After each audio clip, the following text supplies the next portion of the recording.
আউযুবিল্লাহি মিনাশ শাইতানির রাজিম। বিসমিল্লাহির রহমানির রহিম। আসসালামু আলাইকুম ওয়া রাহমাতুল্লাহ। আমি advocate S Al Amin, supreme court of Bangladesh, high court division. আজকের আলোচনার বিষয় জেনজি ও জেনারেশন জেড। জেনজির পরিচয় ও জেনারেশন জেড কাকে বলে।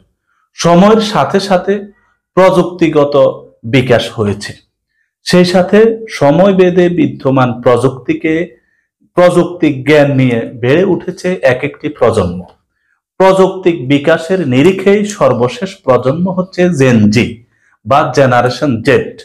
এই শতাব্দীর প্রজন্ম অর্থাৎ 2000 সাল থেকে এখন পর্যন্ত যারা জন্মেছে সেই জেনারেশন। এই জেনারেশন ইন্টারনেট সম্পর্কে ধারণা রাখে এবং ব্যবহার করতে পারে। 1999 সালের পর থেকে এখন পর্যন্ত জন্মানো সকলকেই এই প্রজন্মের অন্তর্গত। জেন জেড মানে 1999 সাল পরবর্তী প্রজন্ম।